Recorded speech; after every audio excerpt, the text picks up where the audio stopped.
प्रत्येक मुलीला माहेराकडून प्रेमाची शिदोरी मिळालेली असते, ती म्हणजे स्वयंपाक. प्रत्येक आईचा एक हट्ट असतो, की कितीही शिकलीस तरी तुला स्वयंपाक आला पाहिजे, तू केलाच पाहिजे. ती हट्ट करून बसलेली असते. त्याच्यामध्ये एक पुरणपोळी येते, त्याच्यासाठी खूप आई हट्ट करत असते, की तुला पुरणपोळी आलीच पाहिजे, नाहीतर सासरची लोकं नावं ठेवतील. तर आज तुम्हाला 2 प्रकारे पुरणपोळी बनवून दाखवणार आहे. एक म्हणजे तेलाची आणि एक म्हणजे आपण रोज बनवतो पीठ लावून त्याची. चला मग वेळ न घालवता पटकन आपण पुरणपोळीची तयारी करूया. आता पुरणपोळी बनवण्यासाठी मी 1 वाटी हरभऱ्याची डाळ अर्ध्या तासासाठी पाण्यामध्ये भिजवून ठेवली होती आणि नंतर 1 ग्लास पाणी टाकून आपल्याला मऊ अशी कुकरमध्ये 3 शिट्ट्या करून शिजवून घ्यायची आहे. आपली डाळ शिजते तोपर्यंत आपल्याला जे पुरणपोळीसाठी कणिक मळतात ते मळायचे. तर त्यासाठी मी इथं 1 ते 2 वाट्या गव्हाचं पीठ घेतलेलं आहे. त्याच्यामध्ये चिमूटभर हळद आणि चिमूटभर मीठ घालून थोडं-थोडं पाणी टाकून आपल्याला घट्टसर पीठ मळून घ्यायचंय. आपल्याला सुरुवातीला घट्ट असंच पीठ मळून घ्यायचं आणि नंतर आपल्याला पुढची प्रोसिजर करायची. मी ते तुम्हाला पुढे सांगेलच. 2 दिवसावर श्रावण महिना चालू होत आहे आणि आमच्या घरामध्ये देवीला पुरणाचा नैवेद्य दाखवला जातो. त्याचीच तयारी मी आज करत आहे. बरेच दिवस झालं गोडाधोडाचं काहीच चॅनेलवर टाकलं नव्हतं, कारण गोडाचा आणि माझा 36चा आकडा आहे. तर इथं बघा तुम्ही पीठ आपलं चांगलं घट्टसर मळून झाले. जसं आपण पुरीला पीठ मळतो त्याच पद्धतीने पीठ मळून घेतले. मळलेल्या पिठाला एका भांड्यात किंवा डब्यामध्ये टाकून त्याच्यावर पीठ बुडेल एवढं पाणी घालायचं, अर्ध्या तासासाठी ठेवायचं आणि नंतर पुन्हा एकदा आपल्याला पीठ मळून घ्यायचंय. आता इथं डाळ आपली शिजलेली आहे आणि डाळीची येळवणी म्हणजे आपल्याला आमटीसाठी वापरायचं ते डाळीचं पाणी एका पातेल्यात काढून ठेवलं. आता डाळ ही आपल्या पॅनमध्ये टाकली आणि थोडीशी डाळ मी आमटीसाठी ठेवलेली आहे, ती मी मिक्सरला वाटून आमटीमध्ये टाकते. आमटी अप्रतिम लागते.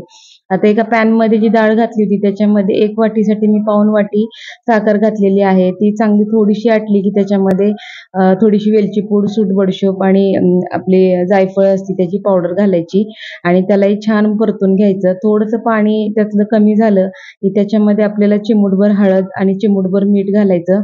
म्हणजे पुरणाला चांगला सुगंध येतो आणि 4 घराला तरी कळतं की यांच्या घरी आज पुरणपोळी बनायला लागली. आज आपल्याला पुरणपोळी 2 प्रकारे बनवायची. त्यातली एक प्रकार म्हणजे तेलाचा. तेलाच्या पुरणपोळीसाठी आपल्याला पुरण हे थोडंसं पातळ पाहिजे, त्यामुळे मी जास्त शिजवून घेतलं नाही. आपली डाळ शिजलेली आहे. आता पुरण वाटायचे. त्यासाठी मी इथे हरभऱ्याची डाळ ज्या चाळणीमध्ये चाळून घेतली होती त्याच चाळणीमध्ये मी टाकून एका चमच्याच्या मदतीने त्याला प्रेस करत राहिले आणि पुरण खाली पडत राहिलं. तर अशा पद्धतीने पुरण मी सगळं तयार करून घेतलं. एकदम स्मूथ गोळा बनत होता. अशा पद्धतीने तुम्ही करा. याच्याऐवजी तुम्ही ग्लास किंवा एखाद्या वाटीचा पण वापर करू शकता. तर आपलं पुरण इथं तयार झालेलं आहे. आता आपल्याला पीठ मळून घ्यायचंय. जे पीठ आपण पाण्यामध्ये भिजवून ठेवलं होतं त्या पिठाचा गोळा आपण पाण्यामधून अलगद वरती काढून घ्यायचा आहे आणि एका त्याच ताटामध्ये आपल्याला हे पीठ चांगलं मळून घ्यायचंय. कमीत कमी 5 ते 7 मिनिटं आपल्याला सतत हे पीठ मळून घ्यायचंय, म्हणजे चांगलं मऊसूत आणि एकदम सॉफ्ट होते. थोडंसं तेल घालायचं आणि पुन्हा एकदा तीच प्रोसिजर पुन्हा पुन्हा करत राहायची, म्हणजे आपलं पीठ एकदम सॉफ्ट तयार होते. तर अशा पद्धतीने 7 ते 8 मिनिटं मी पीठ मळून घेतले आणि आपलं पीठ एकदम सॉफ्ट तयार झालेलं आहे. एकदम कापसासारखं मऊसूत पीठ आपलं तयार झाले. अशा प्रकारे पुरणपोळीचं पीठ जर तुम्ही मळून घेतलं तर तुमची पोळी अगदी पहिल्यांदा जरी तुम्ही पुरणपोळी बनवत असाल तरी पण चिरणार नाही, फुटणार नाही, याची गॅरंटी आहे. आता आपण सगळ्यात आधी तेलाची पुरणपोळी बनवणार आहोत. त्यासाठी मी एक पॉलिथिन पोळपाटाच्या मापाने कट करून घेतलेला आहे आणि जे पीठ मळलेलं आहे त्याच्यामधून एक छोटासा गोळा घेतला. त्याला पुन्हा एकदा हातावर असं थोडासा मळून घ्यायचा. लगेच प्रेस होतोय बघा. एकदम पीठ छान मळून झालेलं आहे आपलं. तर असं एक तेलामध्ये बुडवून घ्यायचा आणि त्याला एक अशी आपण जशी मोदकासाठी पोटली बनवतो त्या प्रकारे पोटली तयार करून घ्यायची, म्हणजे ह्याच्यामध्ये आपल्याला पुरण भरता येईल. तर अशा पद्धतीने पोटली तयार करून झाल्यानंतर जे पुरण आपण वाटून घेतले त्याचा पण हातामध्ये असा गोळा तयार करून घ्यायचा आणि त्या पोटलीमध्ये भरून तुम्हाला जसा भरता येईल किंवा तुम्हाला जशी सवय असेल त्या प्रकारे भरून घ्या. तर मी अशा प्रकारे भरून घेते, म्हणजे खालची साईड अशी थोडीशी प्रेस करत राहते आणि वरून असा जसं मोदक बनवतो त्या प्रकारे त्याचं तोंड बंद करून घ्यायचं आणि थोडंसं राऊंड शेप करून त्याला असं उंडा त्याचा चपटा असा करून घ्यायचा आणि नंतर जी आपण पॉलिथिन आतरलेली आहे त्याच्यावर थोडंसं तेल टाकून गोळा ठेवून थोडासा असा प्रेस करून घ्यायचा, म्हणजे आपली जेव्हा पोळी लाटतो तेव्हा आपली पोळी अशी कुठंच चिरणार नाही किंवा फुटणार नाही. नंतर लाटण्यालाही थोडंसं तेल लावायचं आणि एकाच साईडने लाटणं फिरवत राहायचं. दोन्ही साईडने आपण जशी साधी पुरणपोळी करतो त्या प्रकारे आपल्याला ही पोळी लाटायची नाहीये तेलाची.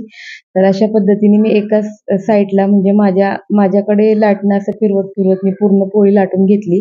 कडाकडून जास्त लाटून घेतली म्हणजे पुरण एकदम सगळीकडे एकसारखं पसरलं जातं. तर अशा पद्धतीने आपली पुरणपोळी सगळी तेलाची तयार झाली आणि मी ही पहिल्यांदा केली तर एकदम भारी वाटलं मला पण की मला जमली. आता ही टाकायची कशी, तर लाटणे कोपऱ्याला घ्यायचं आणि त्याच्यावर असं राऊंड राऊंड करत पुरणपोळी घेऊन यायची. तर बघा इथं पुरणपोळी लाटण्यावर एकदम ट्रान्सपरंट दिसत आहे आणि तवा गरम झाले की त्याच्यावर अलगद एका साईडने सोडत तव्यावर टाकून घ्यायची. अशा पद्धतीने आपली तेलाची पुरणपोळी तयार झाली आहे. अगदी हे उलटताना पलटी करताना सुद्धा किती सॉफ्ट दिसत आहे तुम्ही बघू शकता. तर खरंच छान लागते. आज पहिल्यांदाच मी पण ट्राय केली आहे, पण खूप छान वाटलं मला. तर तुम्हाला कोणत्याही क्षणी जर व्हिडिओ आवडला असेल तर चॅनलला सबस्क्राईब करा, व्हिडिओला लाईक करा आणि जास्तीत जास्त शेअर करायला विसरू नका. तर ही झाली आपली पहिली पोळी जी तेलाची केलेली आहे. आता तुम्हाला मी एकदम साधी आपली जी रेग्युलर पोळी आहे ती सुद्धा करून दाखवणार आहे. तर अशा पद्धतीने मी दुसरा गोळा घेतला आणि त्याला पण अशीच पोटली तयार केली. पण इथं गोळा न भरता डायरेक्टच मी भरायला घेतले, कारण अशाच पद्धतीने मी प्रत्येक वेळेस बनवत असते.